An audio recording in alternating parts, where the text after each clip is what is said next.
يما موالي الهوى يما موالية يما موالي الهوى يما موالية بسمة بتقهر الهموم والأمل يملاها عمري الظلم ما يدوم وأرضك ما بننساها بسمة بتقهر الهموم والأمل يملاها عمري الظلم ما يدوم وأرضك ما بننساها والكون كله بيحضر لعرس الحرية يما موالي الهوى يما موالية. أعوذ بالله من الشيطان الرجيم. بسم الله الرحمن الرحيم. الحمد لله رب العالمين. Ambe masara manifoka abarkada alemiye bidunya irana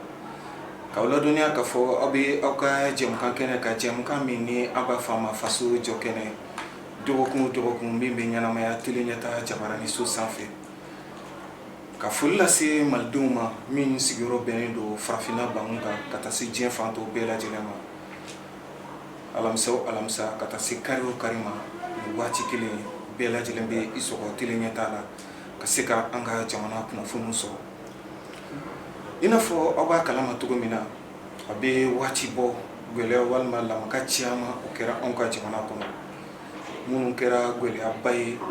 gɛlɛya min ni a nana bange walima kana furi Ibrahim Boubacar Keita ale ka fanga dafirili la ka bɛn uti kalo tile 18 ma san 2020 kɔnɔna na jɛkulu minnu farala ɲɔgɔn kan ka se ka a kɛlɛ kɔni da don olu tun ye ɲɛmaa taw yɛrɛ la ni a bɛ fɔ ma autorité morale la Imam Mahmoud Dicko wulikajɔw kɛra an fɛ bi ka se Imam Mahmoud Dicko ma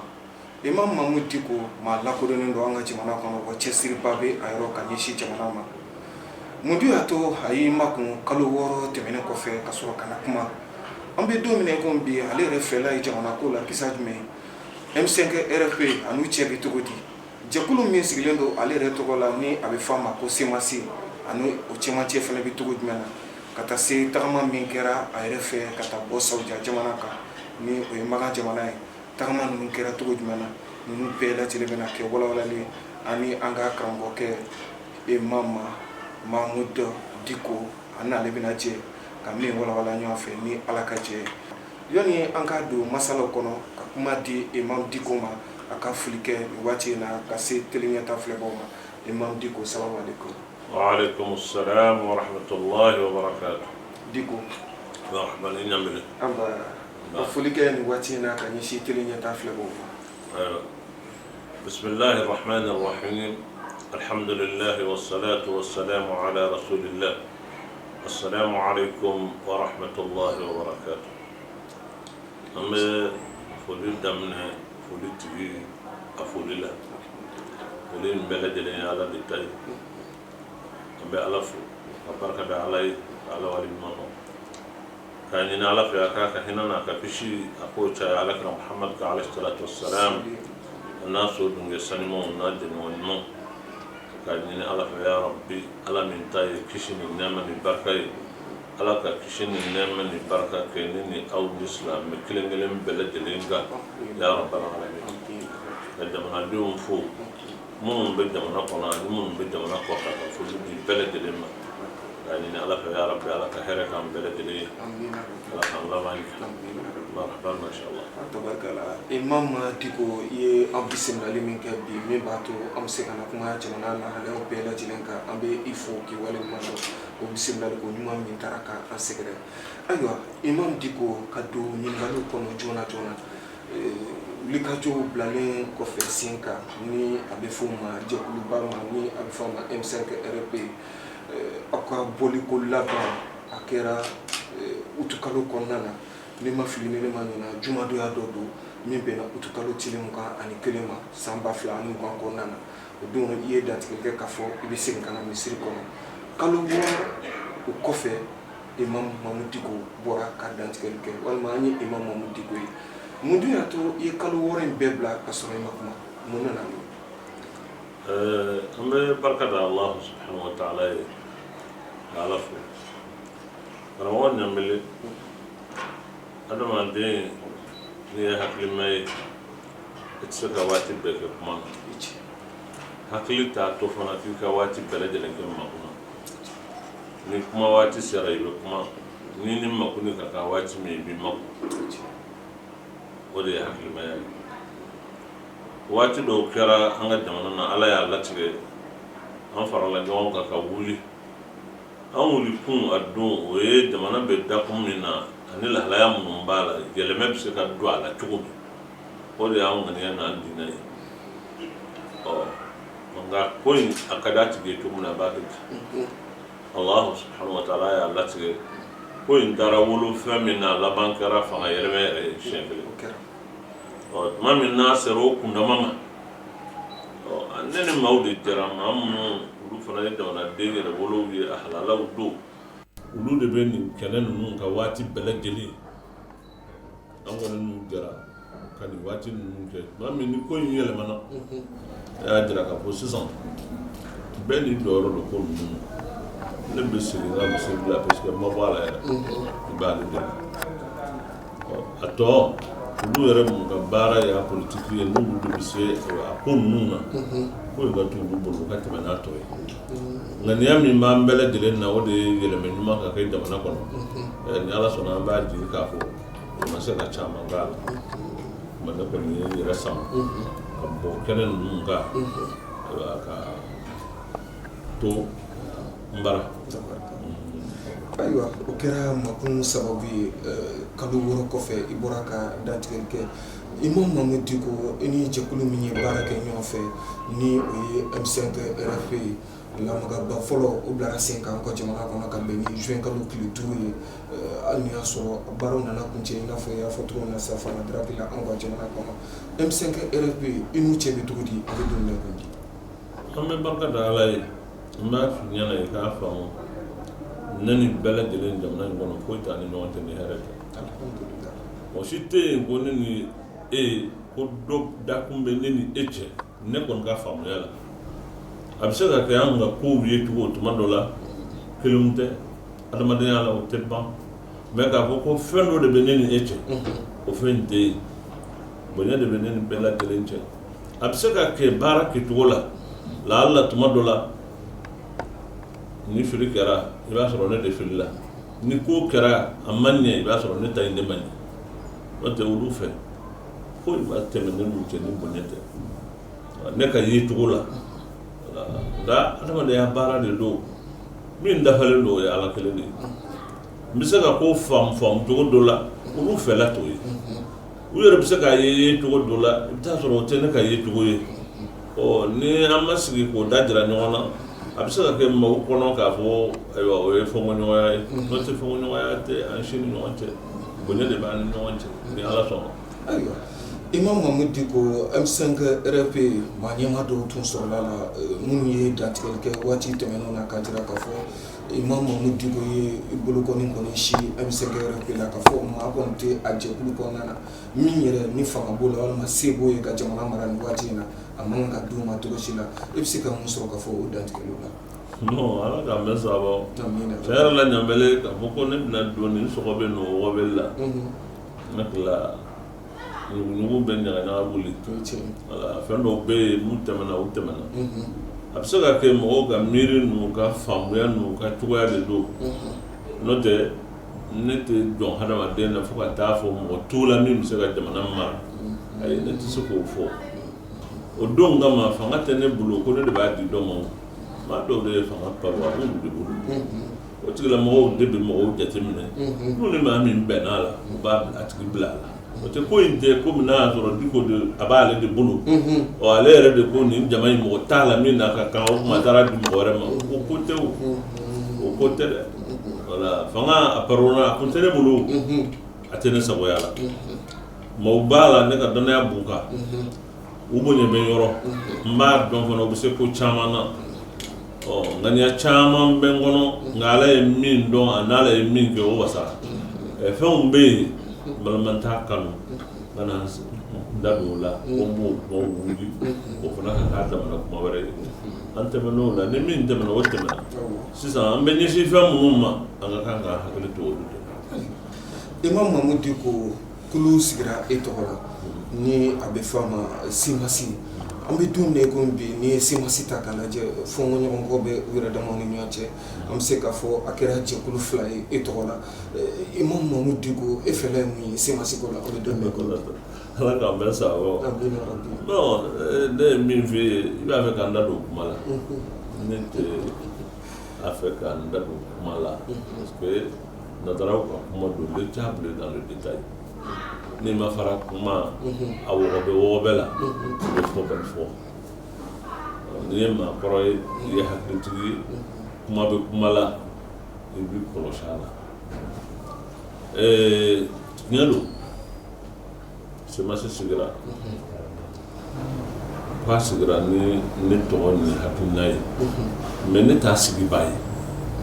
voilà n jɛra k'a sigi ne ye parrain dama de ye ne t'a sigi ba ye ko kɔni o y'a bonya dan kan nka ne t'a sigi ba ye dɛ voilà kulu in ne t'a ɲɛmɔgɔba fana ye n kɔni y'u ka cɛkɔrɔba ye u bɛ n bonya mais kulu in ils sont autonomes u yɛrɛ ka ko bɛɛ lajɛlen bɛ dantigɛ u yɛrɛ fɛ o hadamadenya jɛ de don ale o M5 ko fo mɔgɔw k'a faamu hadamadenya jɛw de don maa minnu tun tilennenw n'u ka yecogow n'u ka faamucogow tun tɛ kelen ye nka fɛn dɔ y'u fara ɲɔgɔn kan waati dɔ la hadamadenya la n'i y'a ɲini k'o ka kɛ kodayi ye ko mɔgɔw tɛ fɔ ɲɔgɔn ko foyi la o fana tɛ sɔrɔ hadamaden bɛ muso furu i t'a dabɔ pour que don dɔ la i n'a ka fara o nka a bɛ se ka kɛ don dɔ la aw bɛ fɔ ɲɔgɔn kɔ i ye den min wolo aw bɛ fɔ ɲɔgɔn kɔ i balima ye maa min aw bɛ fɔ ɲɔgɔn kɔ hadamadenya la fo ko ɲɔgɔn ka fɔ ɲɔgɔn kɔ ko dɔw la o ye hadamadenya talan de ye mɔgɔ t'o bonya hakili ma k'a kɛ komi n'a sɔrɔ ko min don a tɛ se ka kɛ walima a man kan ka kɛ ni hadamadenya jɛ kɔni bɛ yen da la k'a fɔ mɔgɔw bɛ fɔ ɲɔgɔn kɔ don dɔ la nka fɔ ɲɔgɔn kɔ o tɛ baasi ye o ka dɛsɛ ka hakili sɔrɔ ka tɛmɛ o fɔɲɔgɔnya in kan ka taa ɲɛni sira fɛ o de ye hakili ntanya ye ayiwa maa minnu bɛ jalaki ta ka bi Imam Mamadou Diko kan ko a tun kan ka i da don cɛmancɛ la min b'a to bɛn bɛ se ka sabati u ni ɲɔgɔn cɛ e bɛ se ka mun sɔrɔ ka fɔ k'i man kan k'i sigilen to a ka tiɲɛ i sigilen ɲɛna ne t'a fɛ foyi ka sigi a ka tiɲɛ ne sigilen ɲɛna nka hadamadenya n'i bɛ ko o ko la i bɛ ko la ni hakili de ye M5 ni semasi cɛ u farala ɲɔgɔn kan u bɛɛ taara ɲɔgɔn ɲini u farala ɲɔgɔn kan ko in nana kɛ M5 ye bon nin jɛ ninnu k'a fɔ pacte dɔ de b'u ni ɲɔgɔn cɛ ko kalikan dɔ de bɛ yen u bɛnna nin kan u bɛ nin fɔ u bɛ nin fɔ ne ka dɔn t'a la o ma kɛ nka hali n'o tɛ jɛ la maaw bɛ fara ɲɔgɔn na cogo min na o ka kan ka kɛ ni hɔrɔnya ani hakilisigi ni basigi ni k'i hakili to sini na bon ni kow kɛra kɛcogo dɔ la tiɲɛ yɛrɛ la a t'a kɛcogo ɲuman ye o kuma n b'a fɔ vraiment M5 ni a tɔgɔ ye de semasi u fara cogo a ma bɛn ne ma ne fɛ hɔrɔnya la a ma kan ka kɛ ten n'a kɛra ten an yɛrɛ ma bonya voilà parce que ni ko ka kan ka kɛ ni maa min n'i b'a jate k'i ka mɔgɔkɔrɔba don fɛn dɔ bɛ yen n'a bɛ jalatigɛ yɛrɛ i b'a to fo ni a tigilamɔgɔ ye a fɛla fɔ k'a ban pewu n'a taara taacogo dɔ la a bɛ mɔgɔ nugu dɔ i yɛrɛ bon fɛn dɔw bɛ yen n t'a fɛ ka n da don kow bɛɛ lajɛlen na min ye ayiwa semasi yɛrɛ cɛla la ne hakili la semasi maa minnu b'a la hakilimaw de don mɔgɔw kana jɔn u la kodɔnnaw de don min fana bilalen b'a ɲɛ a bɛ se ko la o a ye ko caman kɛ a bɛ se ko caman na ala kɔrɔbɔli de don i bɛ ko o ko la ala b'i kɔrɔbɔ waati dɔ la o ala ka lajarabiw de don ni ni maaw jɛra u bɛ se ka kɛ aw hakiliw bɛ fɔ ɲɔgɔn kɔ mais i yɛrɛ ka kan ka se ka capacité sɔrɔ ka i yɛrɛ majigin k'a dɔn n b'a fɛ ka nin jama in fara ɲɔgɔn kan jama in bɛ n nɔfɛ u nana ni nin ye mais a bɛ mun tiɲɛ ye i k'u wele a ka sigi aw ko k'a bɛ taa aw bɛ nin kɛ aw bɛ nin kɛ aw bɛ ne bɔ a la o tuma a kɛra cogo di mun kɛra n ye mun kɛ n'a bɛnnen tɛ mais ale bɛ dɛsɛ o la cogo di mɔgɔw b'a fɛ ne de ka o kɛ a place la wa ne y'o k'a place la ale ka ɲɛmɔgɔya kɔrɔ ye mun wajibi don ne fana k'an sigi k'a lajɛ ale bɛna nin baara cogo di hakilimaw de don kodɔnnaw de don bon u fɔra ɲɔgɔn k'o lahalaya dɔ la o kɔrɔ tɛ k'a fɔ ko diɲɛ yɛrɛ la u tɛna ɲɔgɔn kunbɛn tuguni non ne hakili la k'a fɔ nin bɛɛ bɛ ko in na adamadenya ni maa minnu ko k'u bɛ dilanli kɛ nin bɛɛ b'a kɔnɔ ni nin bɛɛ b'a kɔnɔ u to yen nin fana ka kɛ i k'a lajɛ u bɛna kɛ cogo di u bɛna mun fɔ u bɛna mun kɛ mais ni girinna k'o kɛra dɔrɔn i bolila ka taa non a tɛ kɛ ten o. Imam Mahmud Dicko kalo 6 bɔɲɔgɔnko walima kalo 6 ani waati damadɔ e makunnen don jamana kɔnɔna na bɔlɔlɔw sanfɛ ka taa se an bɛ se k'a fɔ hali kunnafoni cari siraw radio sow télévision sow dɔgɔyama caman o bɛ ta ka Imam sɛgɛrɛ dɔgɔyama ninnu a bɛ mun k'i la i b'a mɛn wa? N b'a bɛn fɛn o fɛn bɛ fɔ n ma n b'a bɛn wa adamaden k'a faamu fɛn min bɛ jigin mɔgɔ tɔw la mɔgɔ hakili la k'a tɛ digin na jɔnni bɛ dɔgɔya diɲɛ kɔnɔ k'a tɛ digin la surtout ni e yɛrɛ fɛ min bɛ ka f'i ma c'est à tort ce n'est pas raison nka n b'a faamu ni ala y'i lajarabi k'i bila lahalaya dɔw la i tɛ se k'a fɔ ko fɛn tɛ f'i la mɔgɔw bɛ jamana in kɔnɔ fanga tun b'olu de bolo fanga in cɛ u yɛrɛ ka ye cogo la ani u ka faamuya la ani mɔgɔ caman fɛ fanga in tiɲɛni a sababu dɔ ye Dicko ye n'o tigila mɔgɔw ye fɛn fɔ Dicko ma Dicko bɛ se k'a fɔ ko tɛ fɛn fɔ a ma maaw bɛ yen u hakili la ni ko in bɔra yen olu n'a ka kan n'olu m'a sɔrɔ u hakili la Dicko la'alla n'a kun y'i jɔ cogo dɔ la an kun b'a sɔrɔ nka a ma kamuna ye komi i yɛrɛ ye min fɔ a ko mɔgɔ tɛ jamana in na min ni fɛn ka kan maa min hakilina n'a y'o de miiri n'a ye fɛn fɔ n ma n b'a faamu n bɛ maa wɛrɛw fana dɔn minnu hakilila k'a fɔ ko bɔn ni ko in tɛra da aw kuma o ye jamana kelen ye Dicko ta ye sa bon bɛɛ b'i ta fɔ bɛɛ nin bɛ faamu n b'a faamu n b'a dɔn kuma minnu bɛ fɔ n b'a mɛn fɔbagaw ye maa minnu ye n b'u dɔn u bɛ n dɔn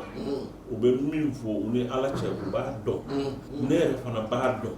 wa anw fila bɛɛ lajɛlen min b'a dɔn ka tɛmɛ an bɛɛ kan o ye ala ye kuma ne bɛ ko in to ala ko ne tɛ fɛn fɔ ne ye ala ka jɔnden de ye n tɛ se ko la ala ye n jarabi k'an bila ko dɔw la ni fɛn min bɔra a la n b'o to ala ko n tɛ fɛn ni maa min ye neni peut-être i b'a sɔrɔ o don ne ni min ka kan n'a ma diya ala ye a tɛ kɛ o wa donw bɛ kɛ a kan tuma dɔ la maaw b'i tanu ni u b'i ma barama u bɛ fɛnw f'i la f'a bɛ k'i kɔnɔ k'i ye fɛn dɔ ye k'a sɔrɔ i t'o ye wa ni maaw sɔrɔla fana minnu y'i dɔgɔya k'i dɔgɔya f'a ka k'i kɔnɔ k'i ye sɛtana de a b'a to i b'i sen da dugu ma o y'ala ka hinɛ dɔw de ye parce que fɛnw bɛ fɛnw na n'o fɔra mɔgɔ n'a fɔra mɔgɔ ye ni ala ma jan kan i bɛ taa o yɔrɔ i bɛ to a bɛ k'i kɔnɔ k'i ye fɛn dɔ ye k'a k'i to ɔ n'i ye maa sɔrɔ min b'a fɔ nin tɛ foyi ye a b'a da ko i la a b'a da sanuko i la a bɛ neni a bɛ fɛn ko la o yɛrɛ b'a to i b'i da i b'a dɔn aa o kuma min bɛ k'a fɔ ne t'o ye ala tɛ foyi kɛ ni fɛn o fɛn n'a kɛra nin ko ninnu na ne bɛ ɲuman de b'a la hali ni maa ye ne bɛ ɲuman de sama ayi n t'a tigi dan n tɛ kuma jugu fɔ a ma n tɛ fɛn wɛrɛ fɔ ne ye ala ka jɔnin de ye jɔnin jurutɔ ni fɛn fɔra an ma i b'a sɔrɔ a fɛn in ni fɔli ka kan o waati o tuma ne ka kan ka mada ala ye ka yɛrɛmɛ jigin ala ye ne k'an tisi gosi ko fɛn tɛ fɔ ne ma ni maa min y'a fɔ n ma n bɛ nin kɛ ayi o la ni mɔgɔw dumina ko bon vraiment a dɔw b'a fɔ ne ye Dicko i da bɔ a jamana ko in yɛrɛ la i bɛ lafiya parce que min bɛ f'i ma a b'an tɔɔrɔ fɛn kelen min bɛ n tɔɔrɔ kanubaw ni somɔgɔw voilà olu bɛ degun min sɔrɔ o degun kɔni bɛ a bɛ n tɔɔrɔ mais minnu bɛ neni fa u fana b'a dabɔ o de kama voilà neni ye mɔgɔ nafolow ka baara de ye sa maa min tɛ se ko wɛrɛ la o de bɛ nɛni kɛ o ni tɛ se fɛn wɛrɛ la i bɛ nɛni kɛ maa o tigi to ye a ka nɛni kɛ i bɛ mun f'a ye tɛ fɛn fɔ o si tɛ fɛn fɔ ma o la fɛn fa o tɛ kɛ n bɛ maa min kɔ a bɛɛ kɛra a la a y'a bɛɛ kɛ n bɛ maa min ladege barisa n ka kan k'ale de ladege a bɛɛ kɛra a nɛnina a burujala kumajugu fɔra u y'u datigɛ a la u ye feere tigɛ a la u ye ji tigɛ a la a fɛ mɔgɔw hali tasumaw tɛ se ka taa mɔgɔw yɔrɔ kɔlɔnw tɛ se ka taa ji t'a la u ye san saba k'a la ala kɛra n'a nɔfɛ mɔgɔw alayhi salatu wassalam an nana ni min ye tiɲɛ bɛ tɛmɛ a kan wa o y'a bali ko u y'a buruja ka sigi goya bolo fo ala ko a ma k'a ka wuli ka bɔ Makan ka taa Madina ni ne ko ne b'o de kɛ ne b'o de ladege fɛn mana ne b'a fɔ ko n bɛ dilanli kɛ ni fɛn ye n sɔrɔ o la dɔrɔn ne bɛ sin k'a fɔ ko ayi ne bɛ n da bɔ a la a tɛ kɛ ten o wala a tɛ kɛ ten n'i bɛ dilanli de la dɛ kiraw u burujara a dɔw kantigɛra a dɔw fagara a dɔw gɛnna ka bɔ u sigiyɔrɔw la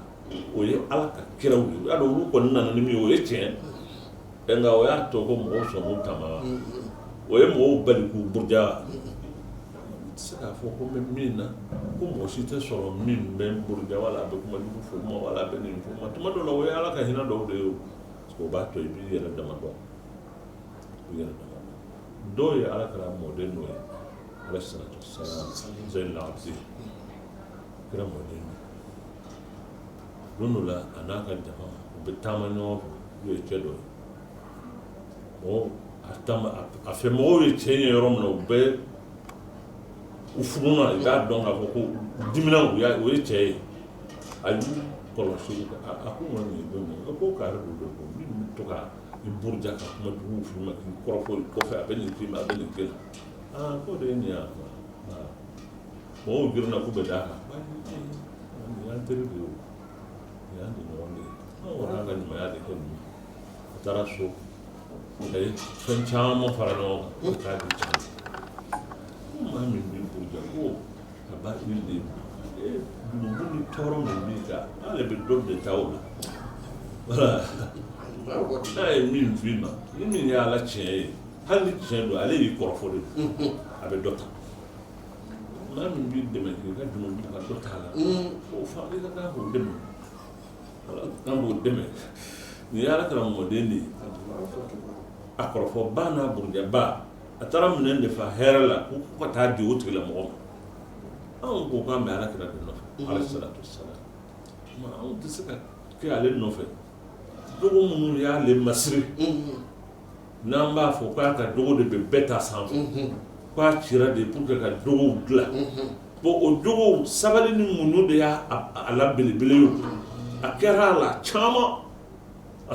sabali la a sera yɔrɔ dɔ la ala ko a ma fɛn min bɛ k'i tɔɔrɔ k'i degun min bɛ f'i ma n'a b'i degun anw b'a kalama o sabu hadamaden tɛ se ka kɛ mɔgɔ si ko fɛn jugu bɛ f'i ma k'a t'i degun ayi fɛn min man di tulo la jɔnni b'a fɛ k'a mɛn dɔw bɛ dimi non min fɔra i ma mɛn o b'a ci ma n ko ayi e b'a to ayi kana ci ma a to a tigi bolo ye ne t'a lamɛn n bɛ min f'i ɲɛna fɛn o fɛn bɛ fɔ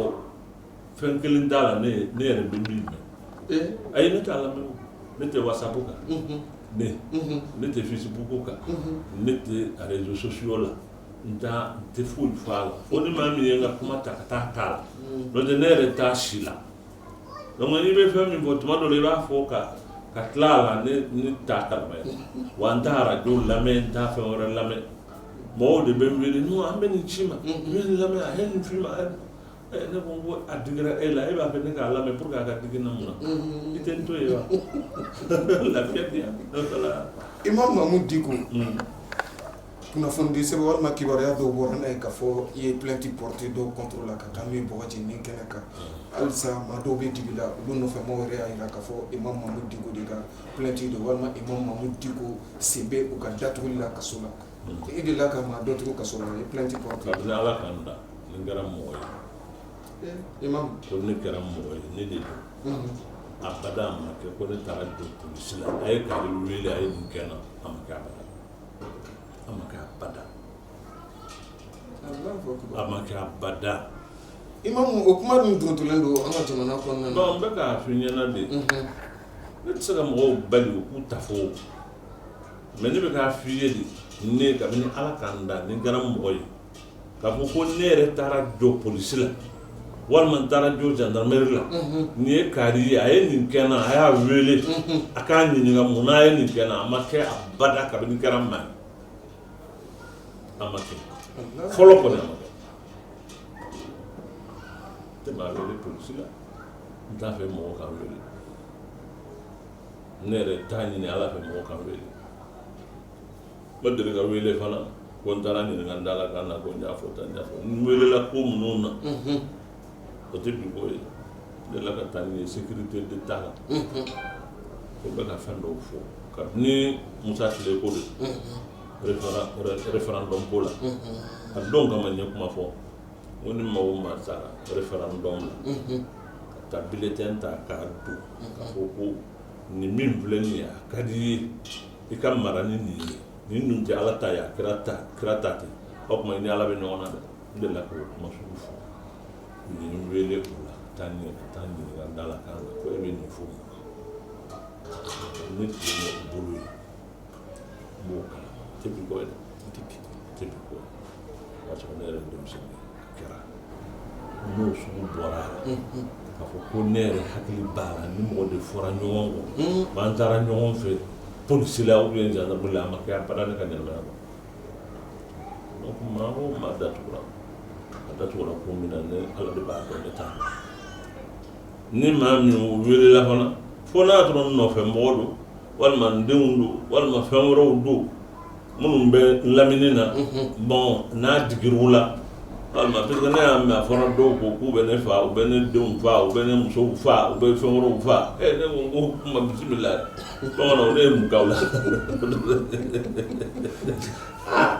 an yɛrɛ de ko ten fɛn dɔ bɛ yen a bɛ Amadu Jalaki kunbɔnga a tɛ wɛrɛ ci kunbɔ dɛ a fɔ anw ka jamana na an bɛ se ka se fo o yɔrɔ ma an bɛ kari fa ka denw fa ka musow fa ka nin k'a la ka nin k'a la mais ne yɛrɛ tɛ se k'o faamu k'a fɔ k'anw bɛ se k'o fɔ ɲɔgɔn ma jamana in kɔnɔ ko mun kɛra ne mun k'a tigi la mɔgɔw ye dɔw fɔ k'u y'o fɔ ne t'u dɔn ne b'a fɔ i k'a mɛn maa o maa bɛ fɛn fɔ ne ma i hakilina dɔw bɛ yen i b'o de fɔ i tɛ se ka na ni preuve ye ko ne ye nin k'i la ou bien ne ye nin f'i ma a tɛ yen a tɛ jamana in a dalu tɛ maa bolo jamana in kɔnɔ ko ne ye neni walima n ye kuma dɔw fɔ i ye ma wali bɛ ko min na k'o lagosi i taabolo dɔw i kɛcogo dɔw fɔlɔ ko don dɔ la ko ne y'o fɔ k'o ka i buruja n'a ye ou bien ne y'a fɔ e de ma k'i neni jamana i tɛ se o tɛ ne tabiya ye n tacogo t'o ye ne yɛrɛ la n t'a dɔn ni fɛn wɛrɛ la i bɛ se ka dalilu sɔrɔ i bɛ neni ni min ye walima n'i bɛ min kɛ n na mais k'a fɔ ko a ye nin fɔ n ma walima a ye nin kɛ n na ayi i tɛ se ka na n'o dɛ Imam Dicko nin walawalali in ka fisa bi kosɛbɛ mais peut-être ala ye n kɛ cogo dɔ la o kɔni o ye ala de ye ne tɛ se k'o t'o la n'o tɛ ko n y'a k'i la ou bien n y'a f'i ma i tɛ se o de la ni ye nin t'i jaabi ni ye kuma jugu fɔ n t'i jaabi ni ye fɛn o fɛn kɛ n t'i jaabi parce que ne conscience ne dalen b'a la ni ala cɛ n ma fɛn k'i la ne b'a dɔn i tɛ se k'a fɔ a ye nin kɛ n na ayi mais i ta i yɛrɛ ye ni ka di ye i b'o fɔ n ma o kɔni n tɛ se k'i bali o la voilà o kɔni n tɛ se k'o bali o la ni fɛn o fɛn ka di o fɔ ayiwa ala ka ani sababa bɛn sɛgɛnlafiɲɛbɔ o bɛ kɔnɔ suruku kan ja sɔɔni sisan mankutu kɔfɛ an bɛ segin ka na baro kɔnɔna na Imam Mamadou Dicko ci tagama kɛ ka taa Magan jamana kan ni an ko ma Arabu Saoudite tagama in a kuma fana cayara an ka jamana kɔnɔ ni ala sɔnna ma mankutu kɔfɛ an bɛ segin ka na ka walawalali kɛ o kisɛw la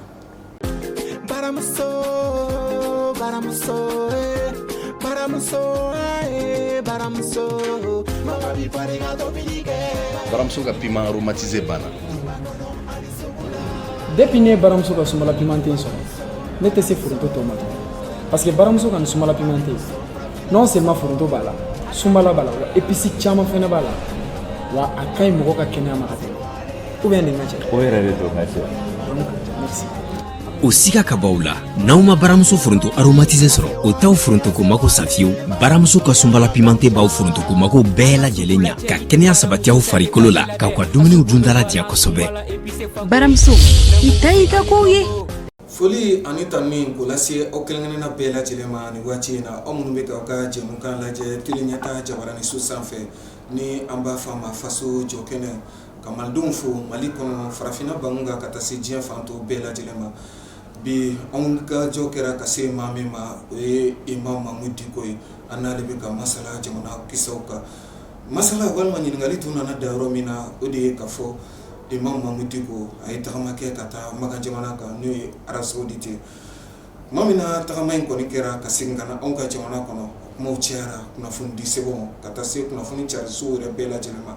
bɛɛ lajɛlen dɔ fɔ a la dɔw yɛrɛ y'a jira k'a fɔ Imam Mamud Diko a taara Makan jamana kan ani CFA wari miliyɔn 700 dɔw yɛrɛ y'a jira k'a fɔ CFA wari miliyari 7 bɔɲɔgɔnko a n'o seginna ka na Imam Mamud Diko bɛ an bolokɔrɔ bi Imam Mamud Diko tagama min kɛra e fɛ ka taa Makan jamana kan tagama in ye mun ye a kun ye mun ye i ni jeli nana ka na bila bangi la fulakɛ ni min sɔrɔli fɛ i ni bamananw jɛla bamananw ka ko ye e ka tɛla ka dɔtɔrɔ a n'a ka bɔrɔ baraba jɔlen bɛ ka da la ko ale na n i nana jumɛn na ko ale niyɔrɔ i niyɔrɔ n b'i kunkolo don bɔrɔ in kɔnɔ la ala k'an bɛn sa karamɔgɔkɛ ko kɔni ye ala ka ko de ye ni ko kɛra bɛɛ b'i ta fɔ a la ala ye min dɔn o wasa ko kɛra cogo min na n b'o de ɲɛfin ɲɛna ka dɔn ninnu bɛɛ lajɛlen kɛ Madu an ka nana yɛrɛ août septembre octobre a jiginna n kɔnɔ n ko n b'a ɲini ala fɛ ala ka nɔgɔya n ye ka taa Makan ka taa Madina ka taa jɔ ala kɛra ko ɲɔgɔn sa ka barika da ala ye ala min ne bɔ nin ko ninnu ka ala fo mais komi yɔrɔ datugulen don visa tɛ sɔrɔ n ko ni visa ko daminɛna waati min n'a ɲini ambassade fɛ ka visa di ne ma n kelen bɛ taa n tɛ taa fɛn wɛrɛ si la ka taa jɔ dɔgɔ Makan ka umra kɛ ka tila ka taa Madina ka taa jɔ ala kɛra kɔnɔ alayhi salatu wassalam k'a fo ne y'o ŋaniya octobre a bɛna sa ka novembre daminɛ don dɔ la ne ye message ye n ka téléphone message in a bɔra Genève de Sisi Duba ni ye alisilamɛ tɔnba min bɛ Makan o ka lasigiden min bɛ Europe jamana na o de message in Genève a ko olu ka ɲɛmɔgɔba min bɛ Makan a b'a kanu ka i wele ka taa Makan décembre o waati ninnu a ban waati la o b'a sɔrɔ o ka fɛn ninnu aéroport ninnu dayɛlɛ alhamdulillah a bɛ n kɔnɔ n b'a fɛ ka taa ni mɔgɔ sɔrɔla min ko an bɛ nin wele n bɛ barika da ala ye ne tora n ye denmisɛnnin dɔw ɲini n'u ka t'o contacter novembre sara décembre daminɛna fo ka taa se tile 10 waati ninnu seginna ka na sisan sira a bɛ komi a sɔrɔ yɔrɔ ninnu bɛna dayɛlɛ sɔɔni a tɛ mɛn ni ala sɔnna o kuma an bɛna lajɛ ka visa ci ma o ko mɛ ko a tɛ dan kelen ma secrétaire général ko i bɛ se ka i muso kelen ta i nɔgɔ ani somɔgɔ kelen wɛrɛ fo ka taa se mɔgɔ 10 ma ko mɔgɔ 10 o ko mɔgɔ 10 bɛ se ka kɛ o bɛ don n'a bɛ se ka na fɛn min na ala barika mɔgɔ 10 ne y'a tɔgɔ bila ka taa ni mana an b'o ta ani tɔgɔ ninnu bila ka taa u ye visa bila o kɔfɛ ka billet bila ka na a y'a billet bɛɛ kɛ première classe tiɲɛ yɛrɛ la don a dɔgɔya nin bɛɛ la ne kɔni tiɲɛ yɛrɛ la ne ma dɔ wɛrɛ faamu a la fo n bɛna taa umra la a banna u ye n wele n bɛ taa fo n bɛna taa an jamana ambassadeur yɛrɛ n'a ye ɲɔgɔn ye a y'a fɔ ko visa nana fo nana vraiment i ka nana a ka foli d'i ma i bɛna taa a ye kuma ɲuman caman fɔ ne ma n ka kan ka wuli don min yɛrɛ ka taa o dugusɛjɛ aéroport datugura tuguni ko fɛn in a tɔgɔ ma juguyara dɔɔnin siranna o y'a datugu ne ye n to yan ka taa yɔrɔ n bɛ taa tile damadɔ kɛ n bɛ segin ka na taara bɛn ni ye o alimamiba Ala ka latigɛ la o fatura ne ɲɛ ale ye ne bɔra yen n y'o ko kɛ ka segin ka na n nana tile saba sira dayɛlɛ tiɲɛ yɛrɛ la ne yɛrɛ kɔni k'a dɔn k'a fɔ ko ko in a kɛra koba ye ne y'o dɔn k'a to aéroport de la i jiginnen aéroport n jiginnen aéroport la maa minnu nana n kunbɛn ani n kunbɛnna cogo min ne yɛrɛ ye n yɛrɛ ɲininka sa n ko nin tɛ ko fitinin ye dɛ e bɛ jamana in dɔn n b'a mɔgɔw dɔn n b'u tabiya dɔn mais ne i fɛn dɔn a la o tiɲɛ yɛrɛ la i bɛ bonya min kɔni dɔn o ye mun ye min ye tɔnba in yɛrɛ ɲɛmɔgɔba n bɛ ne ninnu kɔfɛ u ye ne invité an taara surafana dun ɲɔgɔn fɛ ka diɲɛ kumaw fɔ k'an ka jamana kumaw fɔ fɛn minnu bɛ yen an yɛrɛ bɛ lahalaya minnu na k'olu fɔ olu bɛ ɲininka min na olu ye ɲininka a la a bɛɛ bannen kɔ ni dumuniw banna ko bon k'i tɛ se ka taa k'an ye ŋaniya siri k'a fɔ ko an b'i fana ni jɔnjɔn ye o donna filɛ o de ye jɔnjɔn min dira bon tiɲɛ yɛrɛ la ne bɛ taa waati min na o ma fɔ n ye n kun t'o kalama mais u ye n jigi yɔrɔ minnu na ani u ye n kunbɛ cogo min Maka ni Madina tiɲɛ yɛrɛ la u ye minɛcogo ɲuman don kunbɛcogo ɲuman don bonya don u y'o kɛ nka o min filɛ nin ye ne tɛ o ayi Ala t'a tɛmɛnen bɔ n ka jamana in don y'a ye olu bɛ ne bonya nin ka se nin kundama ma u y'a ye de ne bonya n ka jamana ni n ka jamanadenw ne tun ma bonya u yɔrɔ n ka mɔgɔw wele mɔgɔ ba yirikaw ka bɔ u k'a ye o ba yirikaw n bɛ se k'a f'u ye a ye sabali u bɛ sabali a ye nin to u b'a to n'o tɛ n'o kun ma kɛ yan olu bɛ ɲɛ bɔ ne fɛ f'u ka taa ne bonya k'u bɛ ne sɔn jɔnjɔn na wa o tuma jɔn ye ne bonya Ala t'a tɛmɛ ne kɔ ne yɛrɛ ka jamana don ni maa bɛ yen min ka kan ka fɔ o ye jamana silamɛw de ye olu de ta ye jɔnjɔn ye olu de ta ye bonya ye olu de ta y'a bɛɛ ye n'i y'a mɛn di ko wari tɛ di ko bolo sanu tɛ di ko bolo foyi tɛ di ko bolo Ala tɛ bolo min fɔra ko ne n'o nana ne kun y'o sɔrɔ kɔni a kun bɛ fisa ye c'est wari miliyari 7 miliyari 7 n'o kun sɔrɔ wari bɛ banque la bi wa a bɛ kisa jumɛn kan n'o kun sɔrɔ la o ye ko ba ye ta dɛ wari ma sɔrɔ wa ma sɔrɔ fɔlɔ kɔni wari sɔrɔ an kun y'u jija ka nin d'an ma a kun bɛ fisa y'an ma kosɛbɛ kosɛbɛ wari tɛ banque la fɔlɔ a ma foyi tɛ fɔlɔ karamɔgɔ fɔlɔ kɔni n ma fɛn ye fɛn ma di yan n ma fɛn ye ni fɛn ma na nka min dira ne ma ne fɛ wallahi a ka bon n bolo ni miliyari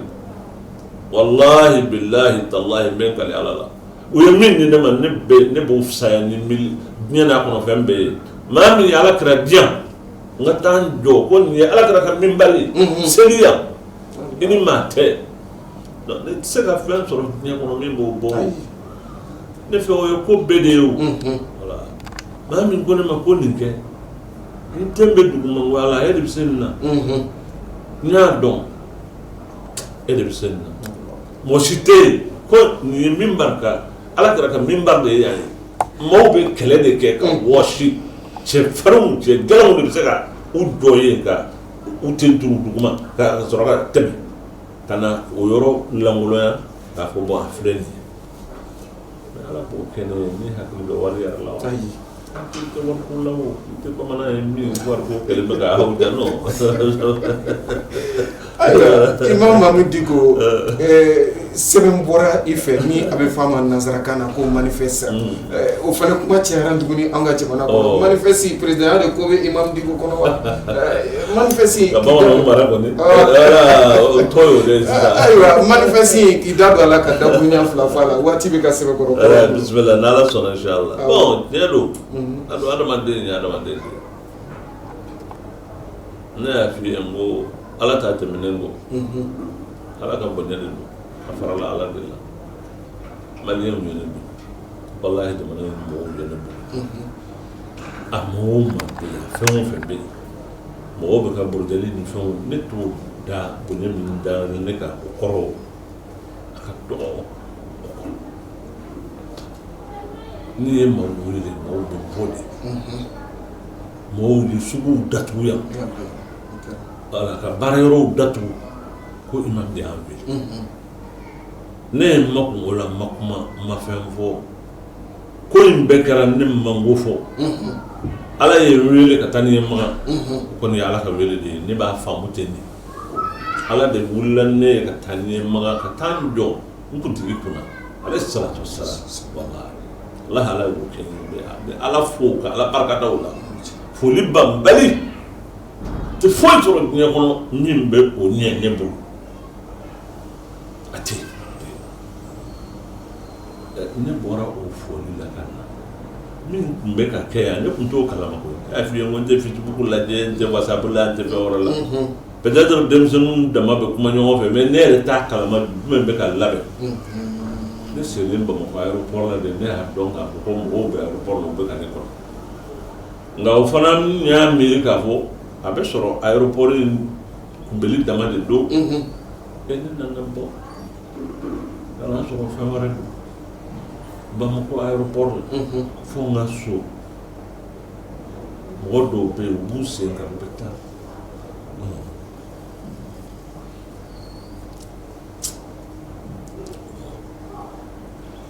u bɛ boli mobili nɔfɛ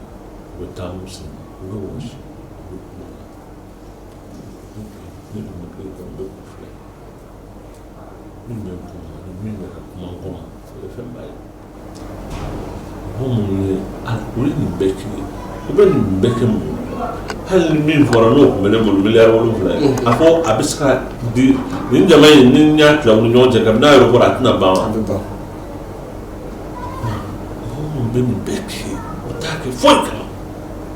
fo ala to mɔgɔ kɔfɛ jamana kanu ne nana sigi o don de ne ye sigi ka jateminɛ kɛ ko non ne tɛ se ka sigi ka jamana in halakitɔ ye ko n tɛ kuma ala tɛ sɔn o ma hɔrɔnya tɛ sɔn o ma jamanadenw ye juru min kɛ ne kan na maa minnu ye nin kɛra ne tɛ jamana président ye n tɛ fɛn wɛrɛ ye ne ka na adamadenw ka bɔ kabini aéroport la fo n ka so da la bon sen ka bɔ n bolo mais c'est incroyable ça o bɛ se ka kɛ ne ka kɛ komi bon a y'o kɛ a ni cɛ ni baraja ye ta a banna ni hali n'aw sara sini ni mɔgɔ t'a la ne bɛ se k'o miiri wa voilà ce qui m'a motivé ma ne nana sigi ka jateminɛ kɛ o y'a sɔrɔ sani n ka taa ne ye waati min jan min kɛ ne bɛ ka jamana in kɔlɔsi ne bɛ k'a jateminɛ ɲanbele n ka ko kelen f'i ɲɛna ne jamana in jateminɛ ka taa kan bana min bɛ jamana in na n y'a sɔrɔ ayi ne tɛ dɔgɔtɔrɔ ye mais wallahi ne jamana in a bana min b'a la n y'a sɔrɔ wa no jamana no bana mo furake ni sira jamana ko be bana ko bana ni jumɛn bana kelen de be jamana in kɔnɔ o ye bɛnbaliya bana ye farafarali ni jamana in denw farala ɲɔgɔn kan olu kun ɲɛsin yɔrɔ yɔrɔ ala bɛ bɔda k'u ma nka n'u farala u bɛ lafu fɛn bɛɛ bɛ se k'u sɔrɔ kana ɲini fɛn wɛrɛ la dɛ o tuma ne ye papiye min kɛ welewelema da don k'a fɔ an bɛ se ka furufuru kun ɲɔgɔn kɔrɔ an bɛ se ka kɛlɛ mais an dama de don badenw de ye o tɛ se ka ban hadamadenya la o nka ni faso a sera yɔrɔ la ko faso yɛrɛ de bɛna ci fasoden ɲuman bɛɛ lajɛlen ka kan ka fɔ ko an k'an jɔ sa. Imam Dicko minnu b'a fɔ k'a fɔ san wele kɔfɛ minisiri k'a fɔ ko le médecin après la mort ko manifesting a kuma tɛmɛna minnu b'o fɔ olu bɛ. non manifesting sisan yɛrɛ de y'a kuma ye parce que ko min ka kan ka se ka kɛ immédiatement coup d'état kelen kɔ min kun ka kan ka se o de ye pacte républicain ye militaire ni civil ni politique mɔgɔ ni société civile bɛɛ kun ka kan ka bɛn minɛn kelen na ka bɛn ko dɔ la pour que ka jamana taga an y'o étape nin an y'a raté a bɛ se ka kɛ fili ye min bɔra anw bɛɛ la ne kɔni bɛ n ta n bɛ don a kɔrɔ k'a fɔ ko o yɔrɔ kɛra fili ye mais il n'est jamais trop tard pour mieux faire. Voilà. Il peut être tard, mais pas trop tard. Voilà. Faire le bédjin, on a ma donc jateminɛ kɔ ani n y'a ye ye cogo min n ye min fɔ an b'a la ni jamana in ma fara ɲɔgɔn kan a bɛ gɛlɛya partis minnu bɛ jamana kɔnɔ kabini 92 bɔra la ni Adama ye élection gagné parti tɛ yen min ye élection gagné pour que député sɔrɔ bi fo parti fila saba ka fara ɲɔgɔn kan hali n'u bɛ kɛlɛ la n'o waati sera u bɛ fara ɲɔgɔn kan jango k'a sɔrɔ parce que kelen tɛ se k'a kɛ bon ko min b'o cogo la jamanadenw minnu bɛ yen n'olu de électeurs ye u yɛrɛ dama bɛ ɲɔgɔn na kɛlɛ la yɔrɔw bɛ yen tasuma bɛ mɔgɔw ni ɲɔgɔn cɛ an ma se k'o tasuma faga an yɛrɛ dama ma kuma ɲɔgɔn fɛ mais an minnu ni marifa b'u bolo u bɛ ka jamana ɲɔgɔri n'i ye jamana ta k'a da 100 a 70 walima 80 a b'olu ka mara la a tɛ jamana ka mara kɔnɔ bon ni jamana min b'o cogo la n'an girinna an bɛ élection kɛ an bɛ nin kɛ ka sɔrɔ an ma sigi ka bɛn ka hakiliw jaka bɔ k'a lajɛ an bɛ se ka bɔda jumɛn sɔrɔ an yɛrɛ ye min bɛ se ka kɛ jamana in ma kisi cogo ye an ma ɲɛ an ma an ni maa minnu bɛ ɲɔgɔn na n'u ko k'u nana an dɛmɛ ministre bɛ yan maa 15 sɔrɔ a si walima 13 sɔrɔ a si o bɛ ministre bolo yan san o san $1 miliyari 1 o de bɛ dépenser olu ka sigila yan o bɛ mun na anw b'a dɔn o bɛ fɛn min na wa u sigili yan a ye fagali bali wa a ye jolibɔn bali wa a ye dɔ de fara nazara bilen minnu bɛ yan san 8 u b'a la Barkan sani olu ka don a la yɔrɔ minnu ma minɛ an na olu yɔrɔw minɛna olu ko an ni maa kana kuma an kana fɛn fɔ maa ye ne ko n ko bon anw ni maa minnu bɛ kɛlɛ la anw dɛsɛr'u la o de ye aw nati aw ko ten n'o de don aw fana dɛsɛr'u la o tuma n'an ma fɛɛrɛ ɲini an yɛrɛ ye an bɛna sigi kɛlɛ banbali la k'an ka jamana buruja k'a ban ko maa wɛrɛ bɛ yen ko an kana kuma k'an kana kɛ tan o tuma an yɛrɛw tɛ yɔrɔ wolow ye wa anw tɛ se k'a fɔ non anw ta ye nin de ye an bɛ nin kɛ an yɛrɛ an ser'o yɔrɔ de ma o tuma jamana hakilimaw bɛ jamana in kɔnɔ kodɔnnaw bɛ jamana in kɔnɔ jamana bɛɛ tɛ se ka fara ɲɔgɔn kan ka kɛ naloma ye sa voilà an bɛɛ tɛ se ka kɛ mɔgɔw ye ko an tɛ fɛn kalama an tɛ fɛn dɔn an tɛ fɛn komi parce que fɛn complot dɔw de bɛ ka kɛ jamana na c'est très grave parce que ka jamana mɔgɔw olu bila ɲɔgɔn na par presse interposée via réseaux sociaux mɔgɔw ma bɛ jamana in kɔnɔ ni jamanaden ye n'i kun bɔ u b'i kun jali mɔgɔ wulila a ci tɛ maa ɲuman ye mɔgɔ ma wulila a bɛɛ ye maa lankolon ye mɔgɔ ma wulila a bɛɛ ye janfanti ye mɔgɔ ma wulila a bɛɛ ye nin ye ni faso kuru kara bɛɛ mɔgɔ ɲɛnama kelen t'a la o jamana bɛ laban cogo di wa mɔgɔ wɛrɛ tɛ an yɛrɛ dama nin don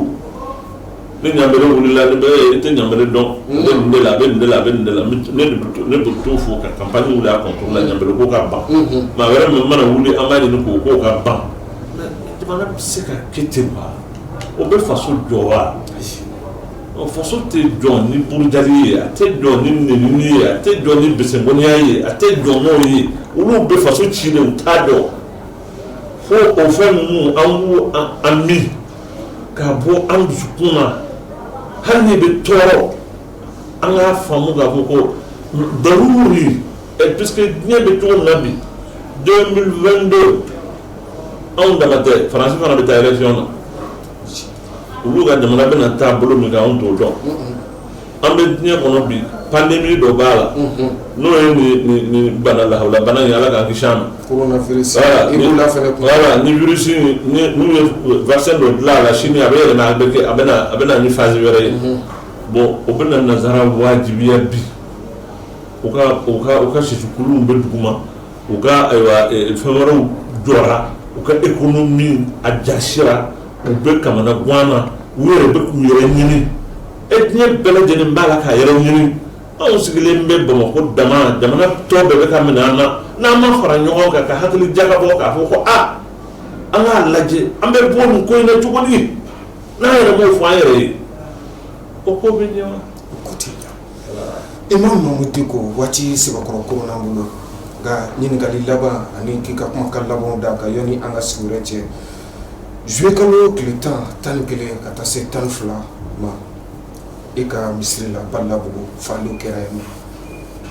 kunnafoni sɛbɛnw ka taa se maa caman ka jalakaw ma u y'a jira k'a fɔ e k'o ɲɛnama kɛ a maaw kɔ wa maa minnu bɔnɛna u ni na Imam Mamudu Diko ka da la ani i ka kumakan laban ye mun ye an ka bi baro sɔsɔ.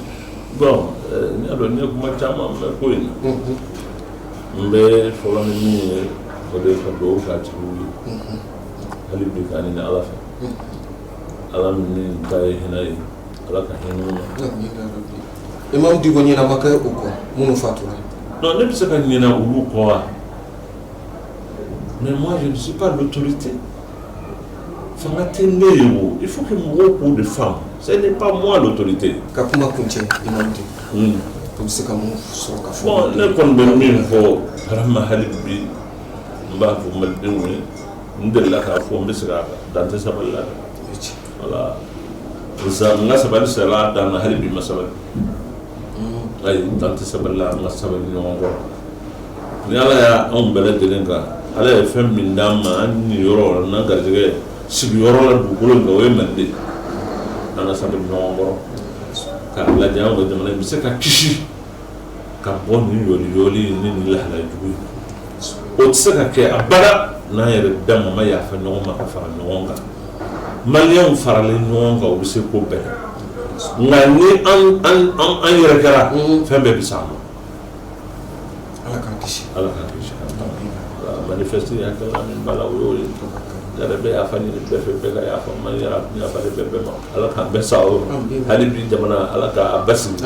Ala k'a kisi ya rabbal alamin. Assalamu alaikum wa rahmatullahi. Diko i ye an bisimilali min kɛ bi an bɛ o foli ta ka i sɛgɛrɛ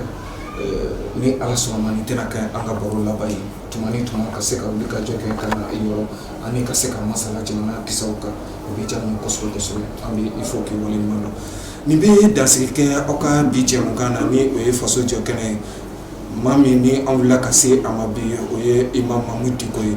Imam Mamudu Diko maa dɔ min ni a cɛsirilen don jamana ko la kosɛbɛ kosɛbɛ an wuli ka jɔ kɛra ka se ka na a yɔrɔ bi min b'a to an n'a ka se ka kuma jamana yɛrɛ masala kologirinw kan an b'a jigiya ka fɔ faamuya caman sɔrɔ la a filɛlikɛla jama bɛɛ lajɛlen fɛ ka bɛɛ fo ka bɛɛ waleɲuman dɔn ka ɲini masa Rahamani fɛ basigi ani kolosuma Ala ko sabati an ka jamana kɔnɔ Ala ka dɔgɔkun wɛrɛ jɛmukan yira na ni o ye faso jɔ kɛnɛ. يمام وللهوى يمام وليا يمام وللهوى يمام وليا بسمة بتقهر الهموم والآمل يملاها عمري